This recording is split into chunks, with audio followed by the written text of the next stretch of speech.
13장 방랑 생활을 새로 시작한 처음 얼마 동안 골드문트는 되찾은 자유를 개걸스럽게 만끽하면서도 정처 없이 불규칙하게 살아가는 뜨돌이 생활을 다시 익혀야만 했다.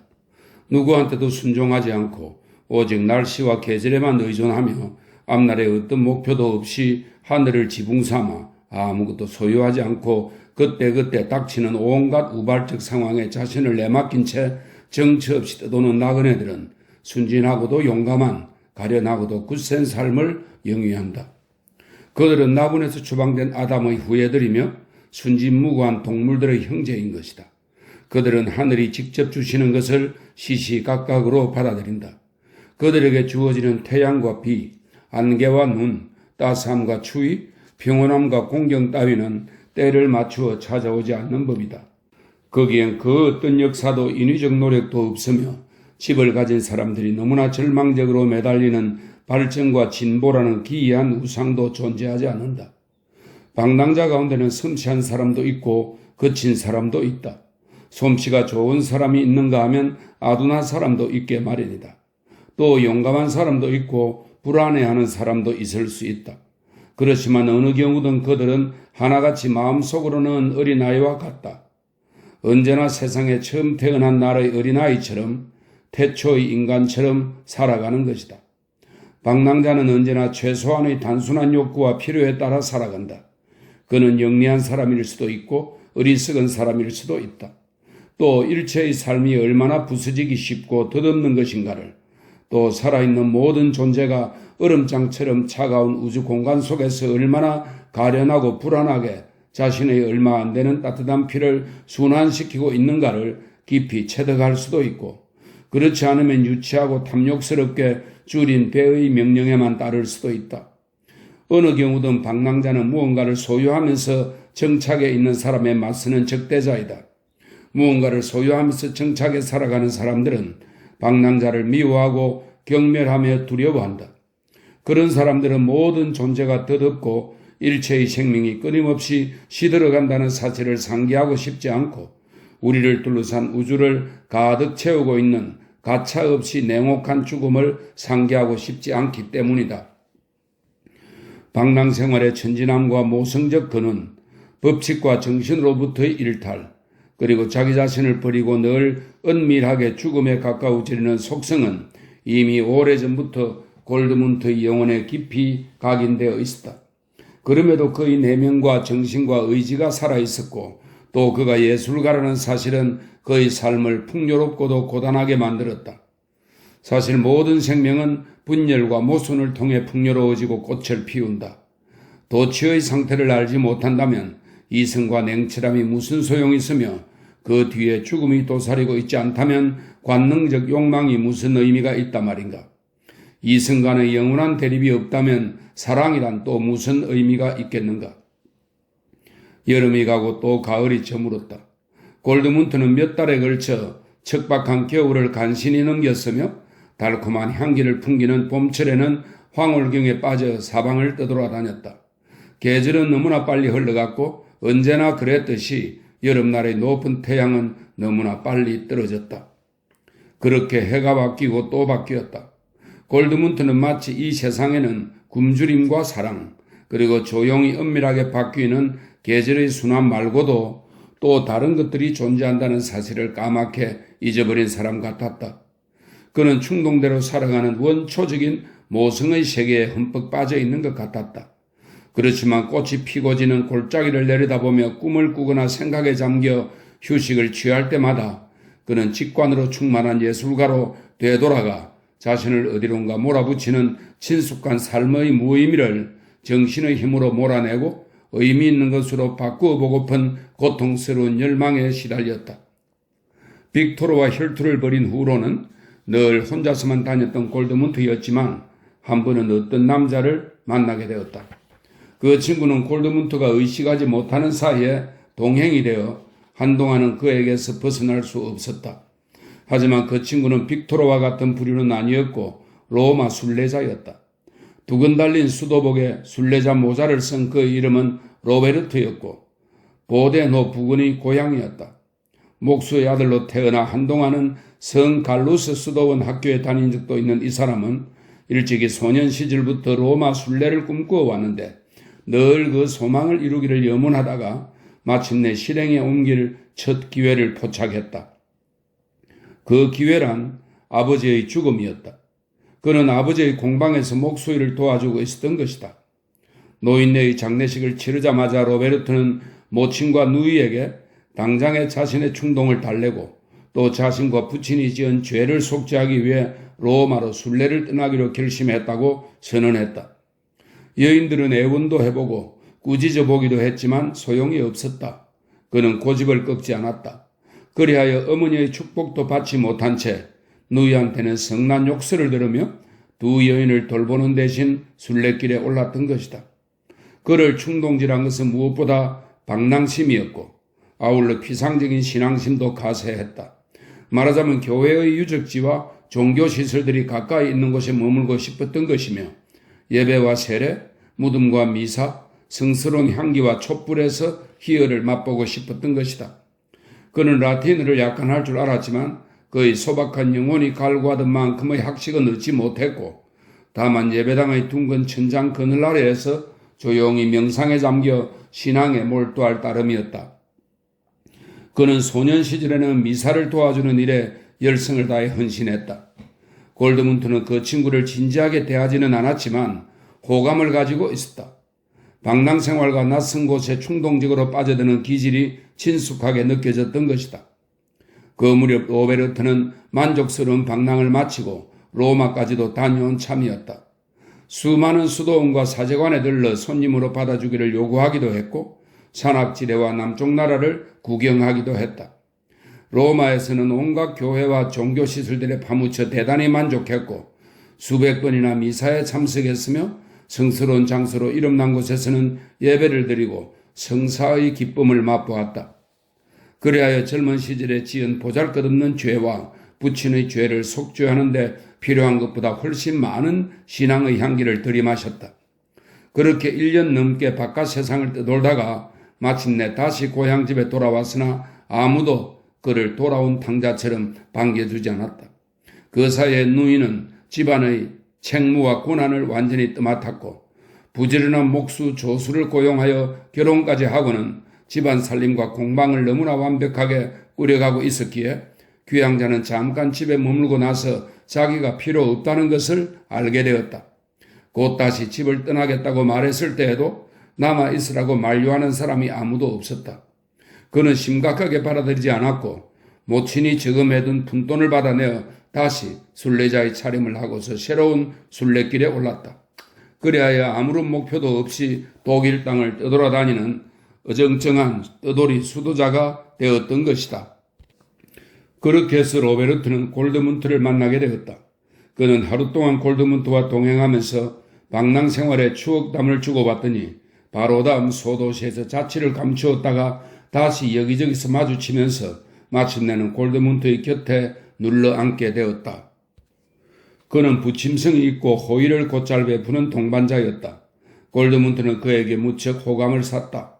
그는 사소한 호의를 베풀어서 골드문트의 환심을 사려 했고 골드문트의 지식과 대담함과 정신에 감탄했으며 골드문트의 건강과 힘과 정직함을 좋아했다. 두 사람은 서로 친숙해졌다. 골드문트 역시 부침성이 있었던 것이다. 그렇지만 단 한 가지만은 견뎌내지 못했다. 그러니까 골드문트는 슬픔이나 골똘한 생각에 빠져들면 완강하게 입을 다물고는 옆 사람을 마치 없는 사람처럼 취급했던 것이다. 그럴 경우에는 잡담이나 질문이나 위로의 말도 허용되지 않았으며 그대로 침묵하도록 내버려 두어야만 했다. 로베르트는 이것을 금방 터득하게 되었다. 로베르트는 골드문트가 라틴어 시와 노래를 무척 많이 외우고 있다는 것을 알아차렸고 또 어느 성당의 연단 앞에서 석상들에 대해 해박하게 설명해 주는 것을 들었으며 둘이서 기대어 쉬고 있던 주인 없는 담장에다 붉은 물감으로 실물 크기의 인물들을 일필휘지의 솜씨로 그리는 것을 보기도 했다. 그때부터 로베르트는 자기 동료를 하나님의 사랑을 입은 사람으로 간주했으며 그의 마술사처럼 여기게 되었다. 골드문트가 여자들에게 사랑을 받고 한 번의 눈길과 미소로 여러 여자를 차지하는 것도 로베르트는 목격했다. 그런 면모는 그다지 마음에 들지 않았지만 어떻든 놀라운 일이 아닐 수 없었다. 두 사람의 동반여행은 어느 날 뜻밖의 방식으로 중단되고 말았다. 그들은 어느 마을 가까이에 들어서게 되었는데 그때 한 무리의 농부들이 채찍과 몽둥이와 도리깨로 무장을 하고서 그들을 맞았다. 인솔자가 멀리서부터 두 사람을 향해 고함을 질러대는 통에 둘은 곧장 방향을 돌려 주랭랑을 놓아야 할 판국이었다. 그러지 않으면 맞아 죽을지도 몰랐다. 골드문트가 그 자리에 서서 대체 무슨 영문인지 알아보려고 하는데 벌써 돌멩이 하나가 날아와 그의 가슴을 맞추었다. 주위를 둘러보니 로베르트는 이미 혼비백산해서 달아나고 있었다. 농부들은 위협을 가하면서 다가왔고 골드문트는 도망치는 친구를 그보다 느린 속도로 뒤따라가는 수밖에 없었다. 로베르트는 들판 한복판에 서 있는 예수 십자가상 아래에서 벌벌 떨면서 기다리고 있었다. 정말 대장부답게 달아나더군. 골드문트가 웃으면서 말했다. 그런데 이 무지막지한 작자들이 대체 무슨 꿍꿍이 속일까? 전쟁이라도 터졌나? 동네 앞에 무장한 보초들을 세워놓고 아무도 못 들어오게 하다니 무슨 영문인지 알다가도 모르겠어? 두 사람 모두 영문을 몰랐다. 다음날 아침이 되었어야 어느 외딴 농가에서 모종의 사건을 경험한 두 사람은 진상을 알아차리기 시작했다. 오두막과 마구간과 낯가리로 이루어져 있는 이 농가는 풀이 길게 자란 초록색 뜰과 수많은 과일나무에 둘러싸여 있었는데 이상하게도 쥐죽은 듯 고요했다. 사람의 목소리나 발소리, 아이의 울음소리나 낯질소리, 그 어떤 소리도 들리지 않았다. 뜰에는 암소 한 마리가 풀을 뜯으면서 울고 있었는데 살펴보니 저절 짤 때가 지났다는 것을 알 수 있었다. 두 사람은 집 앞으로 다가가서 문을 두드렸지만 대답이 없었다. 외양간 쪽으로 가보니 텅 빈 채로 문이 열려 있었다. 낯가리 쪽으로 가보았더니 지프로 엮어 지붕삼아 덮어놓은 꼭대기에 연두색 이끼가 햇살을 받아 반짝이고 있었다. 그곳에도 인기척은 없었다. 두 사람은 집 쪽으로 돌아왔다. 이 농가 주위가 황량한 것에 놀라서 질린 두 사람은 다시 한번 주먹으로 문을 두드렸지만 이번에도 대답은 없었다. 골드문트는 문을 열려고 했는데 놀랍게도 문은 잠겨 있지 않았다. 그는 문을 안쪽으로 밀어서 어두침침한 실내로 들었었다. 계십니까? 그는 큰 소리로 소리쳤다. 안에 아무도 안 계세요? 사방이 고요했다. 로베르트는 문 앞에 그대로 서 있었다. 호기심이 발동한 골드문트는 계속 앞으로 가보았다. 오두막 안에서는 고약한 냄새가 났다. 기묘하게 역한 냄새였다. 난로에는 재가 가득했는데 입으로 바람을 불었더니 수치된 장작에서 아직 불꽃이 가물거리고 있었다. 그때 난로 뒤쪽의 으스름한 곳에 누군가가 앉아있는 것이 보였다. 누군가가 안락의자에 앉아 자고 있었는데 노파인 듯 했다. 불러봤자 소용없을 것 같았다. 이 집은 마술에 걸려 있는 것 같았다. 그는 잠들어 있는 노파의 어깨를 다정하게 툭툭 쳐보았지만 노파는 꼼짝도 하지 않았다. 그제야 노파가 거미줄 한가운데에 앉아있는 것이 눈에 들어왔다. 거미줄은 부분적으로 노파의 머리카락과 무릎에 달라붙어 있었다. 이 노파는 죽었군. 골드문트는 그런 생각이 들자 살짝 오싹해졌다. 확인을 하기 위해 그는 난로의 불을 살려보았다. 불꽃이 일고 길쭉한 장작개비에 불이 붙을 때까지 그는 불씨를 보듬어 바람을 불어넣었다. 장작개비를 집어든 그는 앉아있는 노파의 얼굴을 쳐다보았다. 흰 머리카락 아래로 푸르스름하게 검은 빛이 도는 죽음의 얼굴이 보였다. 뜨고 있는 한쪽 눈에는 공허하고 흐린 빛이 감돌았다. 여인은 의자에 앉은 채로 이렇게 죽어갔던 것이다. 그러니 이제는 도와줄 수도 없었다. 불이 붙은 장작개비를 들고 골드문트는 계속해서 방안을 뒤져보았다. 같은 공간에서 뒤쪽 방으로 통하는 문지방 위에 또 하나의 시체가 누워있는 것을 발견했다. 8이나 9살쯤 되어 보이는 소년이었다. 얼굴은 부어올라 일그러져 있었고 속옷은 걷어붙인 채였다. 소년은 발코니로 이어지는 문지방 위에 배를 깔고 숨져 있었으며 고통을 못 이긴 듯 두 손을 꼭 움켜쥐고 있었다. 두 번째 시신이로구나 하고 골드문트는 생각했다. 마치 악몽을 꾸듯이 그는 계속 걸음을 옮겨 뒷방으로 들었었다. 그곳에는 덧문이 열려 있었고 밝은 햇살이 비쳐들었다. 골드문트는 조심스레 장작불을 끄고는 바닥에 떨어진 불씨를 밟아서 껐다. 뒷방에는 3개의 침대가 놓여 있었다. 그 중 하나는 비어 있었고 거친 회색 아마포 시트 아래로는 밀짚이 삐죽 나와 있었다. 두 번째 침대에는 특수유민한 사내가 등을 바닥에 떼고 뻣뻣하게 누워 있었는데 고개를 뒤로 젖힌 채 특수유민한 턱을 치켜들고 있었다. 농부가 틀림없어 보였다. 그의 움푹 꺼진 얼굴은 낯선 죽음의 색깔로 흐릿해져 있었으며 한쪽 팔은 바닥으로 늘어뜨린 채였다. 방바닥에는 질그릇 물 주전자가 아무렇게나 나뒹굴고 있었고 흘러나온 물은 아직 완전히 바닥으로 스며들지도 않은 채 기울어진 쪽으로 흘러가 조그만 웅덩이를 이루고 있었다. 두 번째 침대에는 아마포와 거친 담요에 둘둘 말린 채로 체격이 크고 억세어 보이는 부인이 누워 있었다. 그녀의 얼굴은 침대 속에 처박혀 있었고 엷은 금발의 억새 머리카락은 밝게 빛나고 있었다. 그 부인 옆에는 미성년으로 보이는 소녀가 마치 찢긴 아마포에 묶여 목이 쫄린 듯이 부인과 몸이 뒤엉킨 채로 누워 있었다. 소녀 역시 엷은 금발이었고 죽은 얼굴에는 회청색 반점이 돋아 있었다. 골드문트는 죽은 사람들을 한 명씩 차례로 훑어보았다. 소녀의 얼굴은 이미 상당히 이그러져 있었지만 아직도 절망적인 죽음의 공포가 서려 있었다.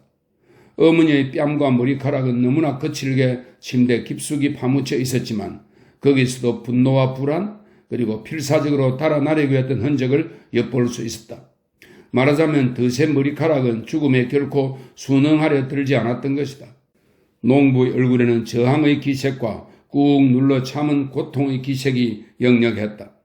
그는 힘들게 그러나 대장부답게 죽음을 맞았던 것으로 보였다.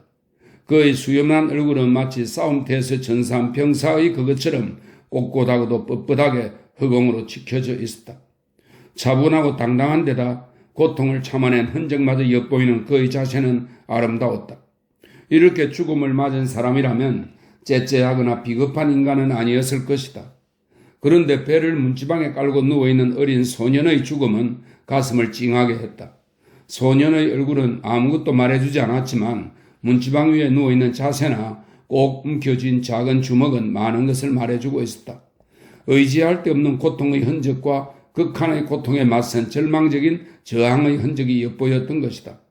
소년의 머리가 바짝 닿아있는 문짝에는 고양이가 이빨로 물어뜯은 구멍이 나 있었다.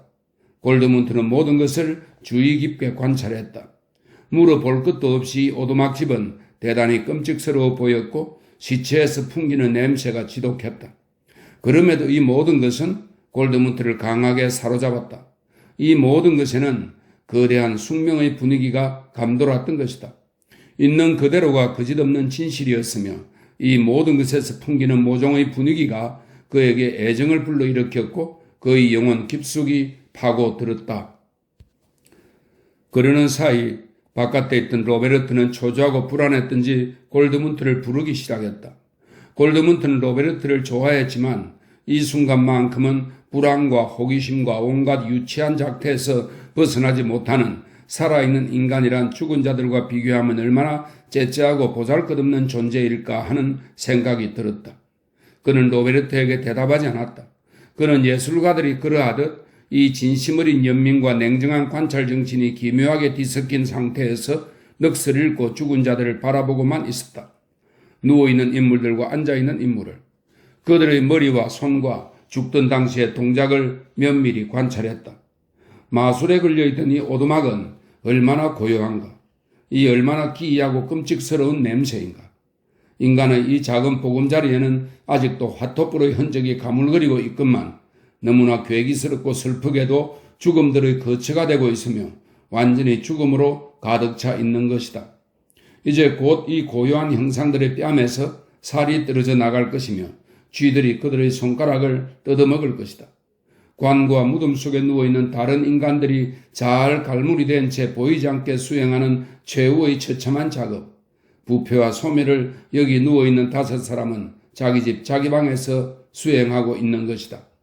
그것도 환한 대낮에 문도 잠그지 않은 채 초조해하거나 부끄러워하지도 않고 가리지도 않고서. 골드문트는 죽은 사람을 이미 여럿 본 적이 있지만 이렇듯 가차없는 죽음의 광경은 접한 적이 없었다. 그는 이 광경을 마음속 깊이 새겨두었다. 문 밖에 있던 로베르토의 고함이 마침내 골드문트의 생각을 방해했다. 그는 밖으로 나가보았다. 로베르토는 불안한 표정으로 동료를 쳐다보았다. 무슨 일이야? 로베르토가 잔뜩 겁먹은 소리로 나직이 물었다. 이 집에는 아무것도 없는 거야? 아니, 자네 눈초리가 왜 그렇지? 말 좀 해봐. 골드문트는 냉정한 시선으로 그를 찬찬히 바라보며 말했다. 직접 들어가 보게나. 기이한 농가야. 농가를 둘러보고 나서 저 멋진 암수의 젖을 짜주자고. 자, 어서. 로베르토는 주저하면서 오두막 안으로 들어섰다. 난로가를 향해 다가간 로베르토는 앉아있는 노파를 발견했고 노파가 죽어있는 것을 알아차리고는 큰 소리로 비명을 질렀다. 그는 허겁지겁 되돌아왔다. 눈을 치켜뜨고 있었다. 이럴 수가. 저기 난로가에 죽은 노파가 앉아있어.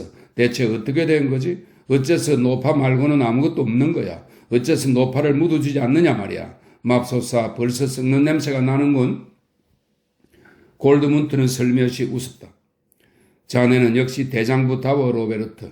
그런데 너무 급하게 되돌아왔군. 죽은 노파가 저렇게 의자에 앉아있는 것은 물론 이상한 광경이지. 그런데 몇 걸음만 더 가보면 훨씬 더 얄궂은 광경을 목격하게 될 걸세.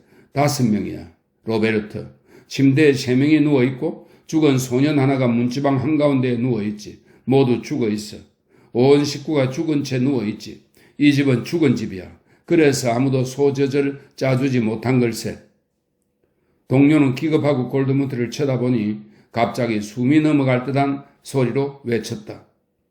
아, 이제 농부들이 왜 그랬는지도 알겠어. 그들은 어제 우리를 동네에 들여놓으려 하지 않았잖아. 맙소사. 이제 모든 것이 분명해졌어. 흑사병이야. 아무리 생각해도 흑사병이야. 골드문트.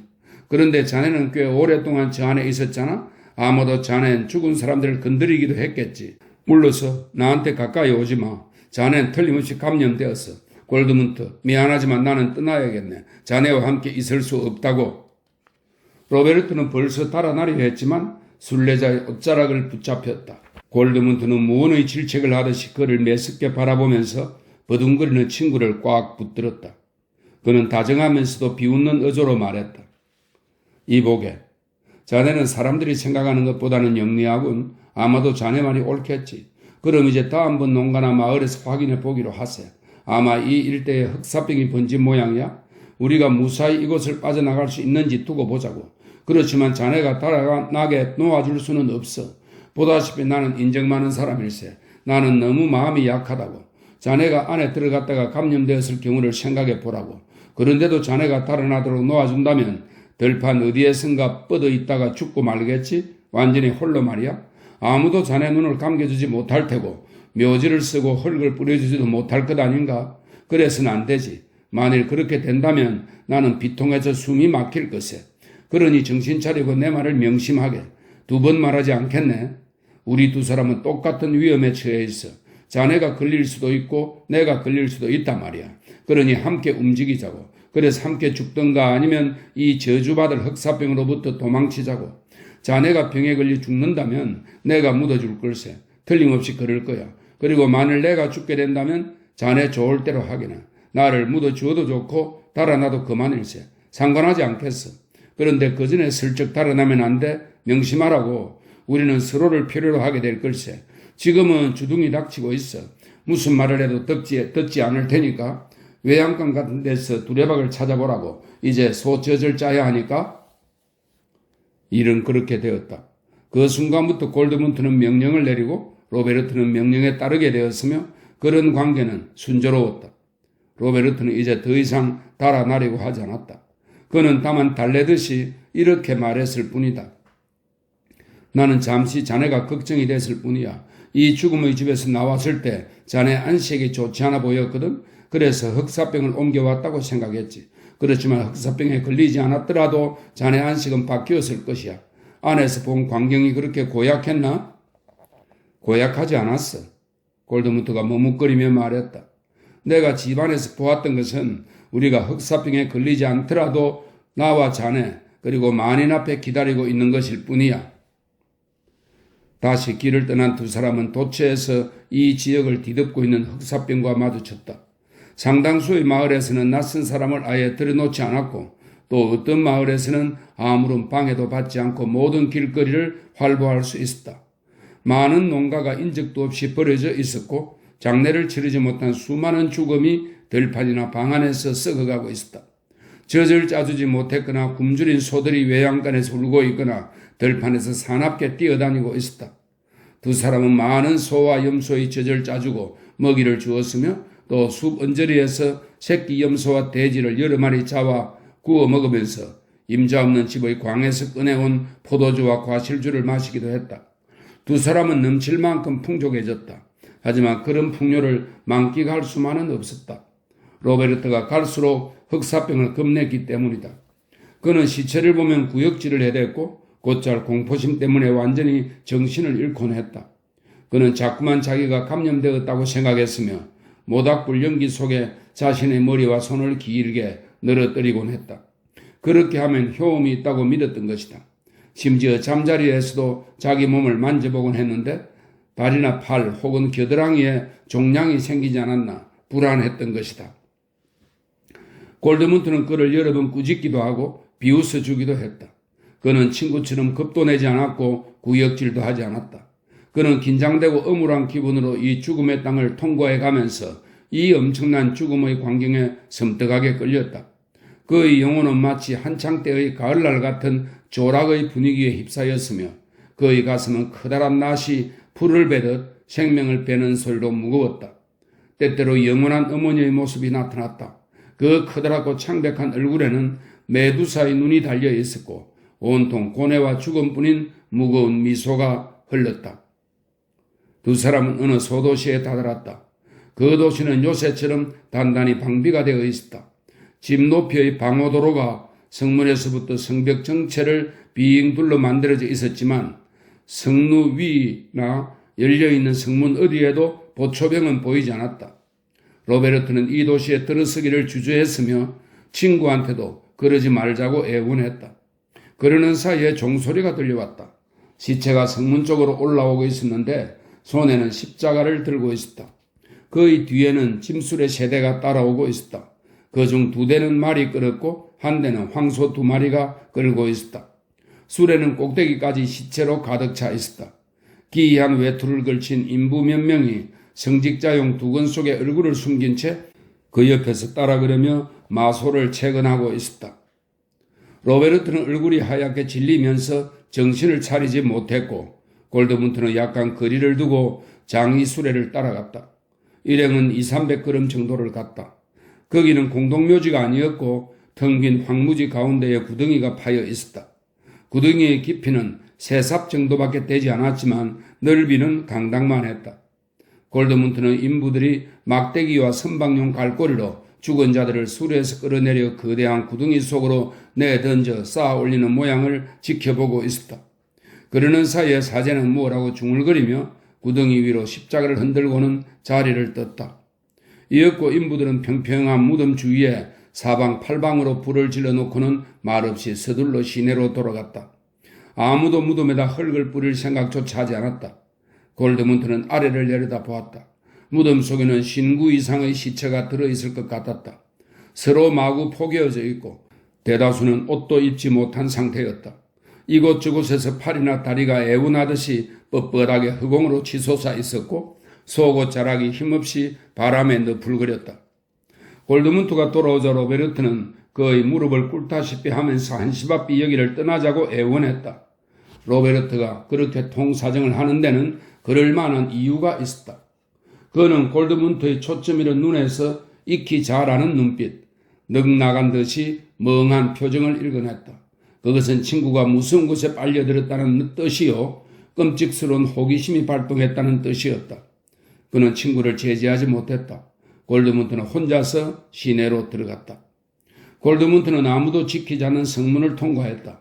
길바닥에 깔린 돌에 자신의 발소리가 되울리는 소리를 들으면서 그는 지금까지 거쳐온 수많은 소도시와 성문들의 기억을 되살렸다. 그리고 어린아이가 외치는 소리와 꼬마들이 뛰도는 소리, 아녀자들이 다투는 소리, 모루에 부딪혀 맑게 울리는 대장간의 망치질 소리, 마차바퀴가 굴러가는 소리, 또 그 밖의 수많은 소리가 자신을 맞아주었던 기억이 되살아났다. 섬세한 소리와 거친 소리가 그렇게 뒤섞여서 인간의 노동과 기쁨, 자급과 친교의 다양한 모습을 하나의 그물로 엮어놓은 것 같았다. 그런데 이 텅 빈 성문과 텅 빈 거리에서는 아무 소리도 들리지 않았다. 웃는 소리도 고함도 없었고 모든 것이 죽음의 침묵 속에 굳어 있었다. 그 죽음의 정적 속에서 어디선가 샘물이 흘러가며 내는 제잘되는 듯한 멜로디만 너무나 크게 들려와서 거의 소음처럼 들릴 지경이었다. 열려있는 어느 빵가게 창문 뒤쪽으로 주인이 온갖 빵들에 둘러싸여 있는 모습이 눈에 들어왔다. 골드문트가 그 중에 질이 좋은 빵 하나를 가리키자 빵집 주인은 빵 주걱을 조심스럽게 내밀고는 골드문트가 주걱 위에 돈을 올려놓기를 기다렸다. 그러다 낯선 사람이 값도 치르지 않고 빵을 물어뜯으며 자리를 뜨자 화가 나서 창문을 쾅 닫았지만 소리를 지르지는 않았다. 어느 멋진 집의 창문 앞에는 질그릇 화분이 절비하게 놓여 있었는데 여느 때 같으면 화분에 꽃이 만발했을 테지만 지금은 말라빠진 잎사귀들이 텅 빈 화분 위로 늘어져 있었다. 또 다른 집에서는 어린아이들이 흐느끼는 소리와 비통하게 절규하는 소리가 들려왔다. 그런데 바로 다음 골목에 접어들자 위층 창문 안쪽에 예쁜 아가씨가 서서 머리를 빗고 있는 모습이 보였다. 골드문트는 그녀가 자신의 시선을 의식하고 아래를 내려다 볼 때까지 그녀를 쳐다보고 있었다.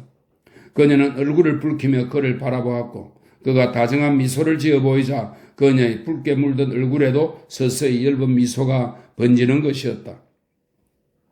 금방 다 빗을 거지요? 골드문트가 위를 향해 소리쳤다. 아가씨는 몸을 구부려 창밖으로 환한 얼굴을 내밀었다. 아직 병에 걸리지 않았소? 그가 묻자 그녀는 고개를 저으며 그렇다고 대답했다. 그럼 저와 함께 이 죽음의 도시에서 빠져나갑시다. 우리는 숲으로 가서 잘 살 수 있을 거요. 그녀의 눈초리는 미심쩍다는 표정이었다. 오래 생각할 것 없어요. 진심으로 하는 말이니까. 골드문트가 소리쳤다. 양친구와 함께 사시오? 아니면 남의 집에서 일해주고 있소? 아, 남의 집에서 일하고 있군요. 자, 어서 갑시다, 귀여운 아가씨. 노인네들은 죽게 내버려 둡시다. 우리는 젊고 건강하니 얼마간은 잘 지낼 수 있을 거요. 갑시다, 갈색머리 아가씨. 진심이요. 그녀는 무언가를 탐색하듯이 그를 바라보면서 머뭇거리고 놀라는 눈치였다. 골드문트는 계속 걸음을 옮겼다. 인적이 없는 골목길을 어슬렁거리며 지나서 다음 골목까지 갔다가 천천히 되돌아왔다. 그때까지도 아가씨는 여전히 창가에 서 있었다. 몸을 굽히고 있던 그녀는 골드문트가 돌아오자 기뻐했다. 그녀는 그에게 신호를 보내왔다. 그는 천천히 걸어갔고 금방 그녀가 뒤따라왔다. 성문 앞에 다다르기 전에 그녀는 골드문트를 따라잡았다. 그녀는 손에 작은 꾸러미를 들고 목에는 빨간 목도리를 감고 있었다. 이름이 뭐요? 그가 그녀에게 물었다. 레네라고 해요. 당신과 함께 가겠어요. 이 도시는 너무 끔찍해요. 모두 죽어가고 있어요. 어서 가요, 어서. 성문 근처에는 로베르트가 불쾌한 기색으로 땅바닥에 웅크리고 앉아 있었다. 골드문트가 돌아오자 그는 벌떡 일어섰고 아가씨를 보더니 눈꼬리가 치켜 올라갔다. 로베르트는 이번에는 금방 승복하지 않고 불평과 비난을 늘어놓았다.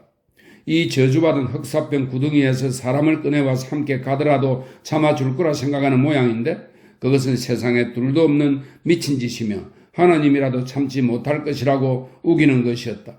자기는 망설여지며 함께 가지 않을 거라고 이제는 인내심이 한계에 도달했다고 말했다. 골드문트는 그가 욕설과 불평을 내려놓도록 내버려 두었다가 잠잠해지자 이렇게 말했다.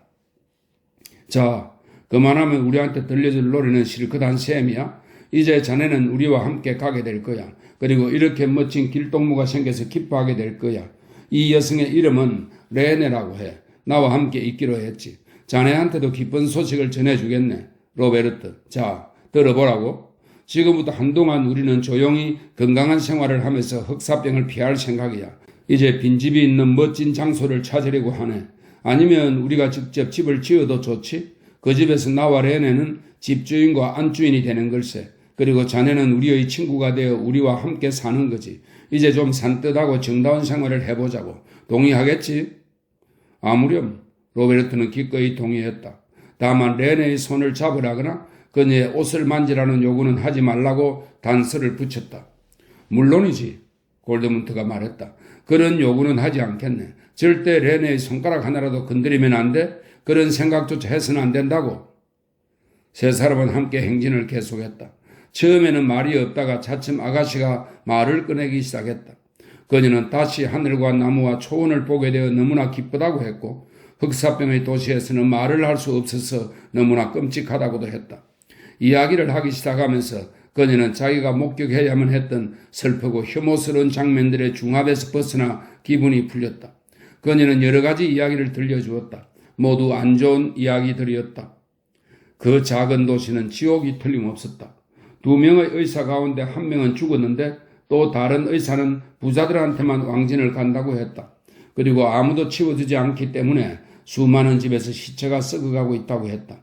그런가 하면 다른 집들에서는 시체를 치우는 인부들이 도둑질을 하고 방탕한 짓거리와 간음을 일삼으며 시체뿐 아니라 아직 숨이 붙어있는 환자들까지도 침대에서 끌어내 동물 사체 운반 수레에 던지고 죽은 자들과 함께 구덩이에 쳐넣었다고 했다. 그녀는 온갖 흉흉한 이야기를 했지만 아무도 그녀의 말을 가로막지 않았다. 로베르트는 경악과 흥미를 동시에 느끼며 귀를 기울였고 골드문트는 덤덤하게 조용히 듣고만 있었다. 그는 끔찍스러운 사건들에 대한 이야기가 끝날 때까지 내버려 두었고 거기에 대해 아무 말도 하지 않았다. 이런 판국에 대체 무슨 할 말이 있단 말인가? 드디어 레네도 지쳤는지 흥분이 물결이 가라앉고 말수가 줄어들었다. 그러자 골드문트는 더 천천히 걸으며 아주 낮은 목소리로 노래를 부르기 시작했다. 그 노래는 여러 소절로 이루어져 있었는데 한 소절씩 부를 때마다 그의 목소리는 더욱 충만해졌다. 레네는 미소를 짓기 시작했고 로베르트는 행복한 기분으로 놀라워하면서 노래에 귀를 기울였다. 그는 여태껏 골드문트가 노래 부르는 것을 들은 적이 없었던 것이다. 골드문트라는 친구는 못하는 게 없구나. 이렇게 걸어가면서 노래를 부르다니 정말 괴짜로구나. 골드문트는 정교하게 곱게 노래를 불렀지만 목소리는 부드럽게 가라앉아 있었다. 두 번째 노래를 부를 때에는 이미 레네가 흥얼거리며 나직이 따라 불렀고 금방 온전한 목소리로 음을 맞추었다. 날이 저물고 있었다. 저 멀리 황야 뒤로는 울창한 숲이 보였고 다시 그 뒤로는 파랗게 낮은 산들이 이어져 있었다. 산들은 속에서부터 점점 더 푸른 빛을 발산하는 것 같았다. 때로는 흥겹게 때로는 장음하게 발걸음의 박자와 노래가 어우러졌다. 자네 오늘은 무척 흥겨워 보이는군? 로베르트가 말했다. 그래, 흥겨워. 당연히 오늘은 흥겨운 날이지. 이렇게 어여쁜 애인을 구했으니 말이야. 아, 레네. 시체를 치우는 인부들이 나를 위해 당신을 남겨두었다니 정말 잘된 일이야. 내일이면 조그만 보금자리를 찾을 테고 좋은 시간을 가질 수 있을 거야. 우리가 뼈와 살을 맞대고 함께 있을 수 있다니 생각만 해도 기뻐. 레네, 당신은 가을날 숲에서 퉁퉁한 버섯을 본 적이 있어? 그런 버섯은 달팽이가 너무 좋아하고 사람이 먹을 수도 있지. 그럼요. 그녀가 웃으며 말했다. 그런 버섯은 여러 번 본 적이 있죠. 레네, 당신 머리카락은 그 버섯과 똑같은 갈색이구려? 냄새도 똑같이 좋아. 한국 더 부를까? 아니면 배가 고프? 내 배낭에는 아직 괜찮은 먹거리가 남아있거든. 다음날 그들은 원하는 장소를 찾았다. 작은 자작나무 숲속에 통나무로 지은 오두막 한 채가 있었는데 언젠가 벌목꾼이나 사냥꾼들이 지어놓은 것인 듯 했다. 오두막은 비어있었고 문짝은 간신히 열렸다. 로베르트 역시 이것이 근사한 오두막이며 여기가 감염되지 않은 장소라는 것을 알 수 있었다. 도중에 그들은 주인 없이 돌아다니는 염소들과 마주쳤는데 그중 잘생긴 암컷을 끌고 왔다. 그런데 로베르트, 골드문트가 말했다. 자네가 정식 목수는 아니어도 한때 소목일은 하지 않았나? 우리는 여기에 거처를 정하려고 하니까 우리의 성 안에 칸막이 벽을 좀 만들어 주게나. 그래야 방이 둘이 되지. 하나는 레네와 나를 위한 방이고 하나는 자네와 암염소를 위한 방이야. 이제 먹을 것도 많지 않아. 오늘 저녁에는 많든 적든 염소 젖으로 만족해야겠군. 자, 그럼 벽을 만들게나. 우리 둘은 우리 모두를 위한 잠자리를 준비하겠네. 내일은 먹을 것을 구하러 나갈 걸세. 모두 곧장 일하기 시작했다. 골드문트와 레네는 잠자리를 위해 집과 고사리와 이끼 따위를 구하러 나갔고 로베르트는 벽을 세울 나무를 자르기 위해 잔돌에다 칼을 갈았다. 그렇지만 한나절에 일을 마치지 못해서 로베르트는 저녁이 되자 바깥으로 잠을 자러 나갔다. 골드문트는 레네가 달콤한 유희의 짝이라는 것을 알게 되었다. 그녀는 수줍어하고 남자 경험이 없었지만 애정이 넘쳐 흘렀다. 그는 부드럽게 그녀를 품에 끌어안고는 그녀가 지쳐서 푹 잠이 든 뒤에도 늦도록 잠을 못 이루고 그녀의 가슴이 두근거리는 소리를 들었다. 그는 그녀의 갈색 머리카락 냄새를 맡으며 그녀에게 바싹 몸을 밀착시키고 있었다. 그와 동시에 그는 변장한 악마들이 수레마다 가득한 시체를 내다버린 저 거대하고 평평한 구덩이를 떠올렸다. 생명은 아름다운 것이고 행복은 아름답지만 덧없는 것이며 젊음 역시 아름답지만 금방 시들고 마는 것이다. 오두막의 칸막이 벽은 아주 멋지게 완성되었다. 마지막에는 세 사람 모두 그 일에 매달렸다. 로베르트는 자기가 해낼 수 있는 실력을 보여주려 했고 대패질판과 연장과 꺽쇠와 못만 있으면 지을 수 있는 것들에 대해 열심히 설명했다. 그렇지만 칼과 손 말고는 아무것도 없었기 때문에 자작나무 기둥을 10개쯤 잘라서 오두막 바닥 위에 거칠지만 견고한 칸막이 벽 기둥을 세우는 것으로 만족했다. 기둥 사이의 공간은 금족과 줄기를 엮어서 있도록 했다. 그 일은 시간이 걸렸지만 즐겁고 신나는 일이었기에 모두 합심해서 일했다. 레네는 짬짬이 딸기를 따라 나가거나 염소를 돌보러 나갔고 골드문트는 가까운 곳을 정찰하면서 그 일대를 탐색하여 먹거리를 찾거나 인근에 문의하여 이것저것을 가져오곤 했다. 오두막 가까이에는 사람의 그림자도 보이지 않았다. 특히 로베르트가 그 점에 만족했다. 감염될 염려가 전혀 없었고 사람들의 적대적인 행동도 피할 수 있었던 것이다. 하지만 좀처럼 먹을 것을 구하기 힘들다는 단점도 있었다. 근처에 농부들이 살다가 버려둔 오두막이 한 채 있었는데 이번에는 그 안에 죽은 사람이 없었기에 골드문트는 가설 오두막 대신에 그곳을 거처로 삼자고 제안했다. 그렇지만 로베르트는 떨면서 주저했고 골드문트가 빈집에 출입하는 것을 달가워하지 않았다. 그리고 골드문트가 그 집에서 가져온 물건이면 무엇이든 로베르트가 잠이 들기 전에 불에 그을리거나 씻어야만 했다. 골드문트가 거기서 구해온 것은 많지 않았지만 글상 2개와 우유통, 질그릇 몇 개, 손도끼 따위가 들어있었다. 또 어느 날에는 들판에서 길 잃은 닭 2마리를 잡아왔다. 레네는 사랑을 받았고 행복했다. 그리고 작은 보금자리를 짓고 날마다 조금씩 아름답게 꾸미는 일은 세 사람 모두에게 재미있는 일거리가 되었다. 빵은 없었지만 그 대신 염소를 한 마리 더 끌고 왔으며 작은 포도밭도 발견했다. 그렇게 하루하루가 지나갔고 줄기를 엮어 벽을 세우는 일도 마무리되었다. 잠자리도 개선되었고 난로도 만들어졌다. 개울은 멀리 떨어져 있지 않았으며 물은 맑고 달콤했다. 종종 작업장단에 맞추어 노래도 부르곤 했다. 어느 날 그들이 함께 우유를 마시며 집안 생활을 예찬하고 있는데 갑자기 레네가 몽상적인 어조로 이렇게 말했다. 그런데 겨울이 오면 어떻게 되지요? 아무도 대답을 못했다. 로베르트는 웃어 넘겼고 골드문트는 기묘한 표정으로 앞만 바라보고 있었다. 레네는 아무도 겨울을 넘길 걱정은 하고 있지 않다는 것을 차츰 깨닫게 되었다. 정말 진지하게 같은 장소에서 오랫도록 머무를 생각은 아무도 하지 않는다는 것을, 집이 있어도 보금자리는 아니라는 것을, 자기가 방랑자들 사이에 끼어 있다는 것을 알아차린 것이다. 그녀는 힘없이 고개를 떨구었다. 그러자 골드문트가 입을 열었다. 마치 어린아이한테 말하듯이 장난스럽고 활기찬 어조였다. 당신은 농부의 딸이로군 레네. 먼 앞날까지 미리 걱정하니 말이야. 조금도 걱정하지 말아요. 이 흑사병 시기를 넘기면 다시 집을 찾아갈 수 있을 거요. 흑사병이 영원히 계속되지는 않을 테니까. 흑사병이 끝나면 부모님이나 다른 친지한테라도 찾아가구려. 아니면 다시 시내로 돌아가서 남의 일을 해주면 끼니 걱정은 하지 않아도 되지. 지금은 아직 여름이고 이 일대는 어디를 가도 죽음뿐이지만 이곳은 괜찮아요. 더구나 우리끼리 잘 지내고 있지 않소? 그래서 우리는 여기에 머무는 것이요. 우리가 내키는 만큼 오래 있을 수도 있고 짧게 있을 수도 있지. 그럼 그 다음에는요? 레네가 기강된 어조로 소리쳤다. 그러고는 모든 것이 끝장인가요? 당신은 떠나가나요? 그럼 저는 어떡하지요? 골드문트는 그녀의 따은 머리를 잽싸게 거머쥐고는 부드럽게 끌어당기며 말했다. 이 얼간이 아가씨야, 시체 치우는 인부들을 벌써 잊으셨나? 사람들이 죽어간 집들도? 성문 앞에 커다란 구덩이가 불타는 것도 당신은 그 구덩이에 들어누운 채 속옷에 비를 맞지 않고 있는 것만으로도 기뻐해야 한다고.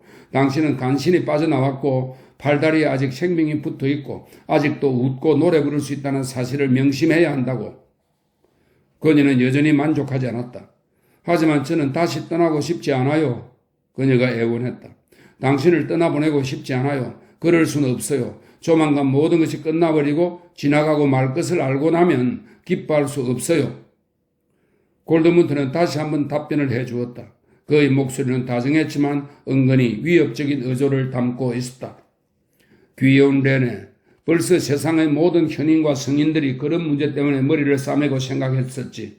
오래 지속되는 행복이란 존재하지 않아. 그렇지만 지금 우리가 누리는 행복이 당신한테 흡족하지 못하고 기쁨을 안겨주지 못한다면 바로 지금 이 오두막을 불살라버리고 말겠어. 그리고 우리 모두 자기 길을 가는 거야. 잘 생각해봐, 레네. 네 얘기는 이것으로 충분하니까? 이야기는 거기서 중단되었고 그녀는 승복했다. 하지만 그녀의 기쁨에는 모종의 그늘이 드리워지게 되었다.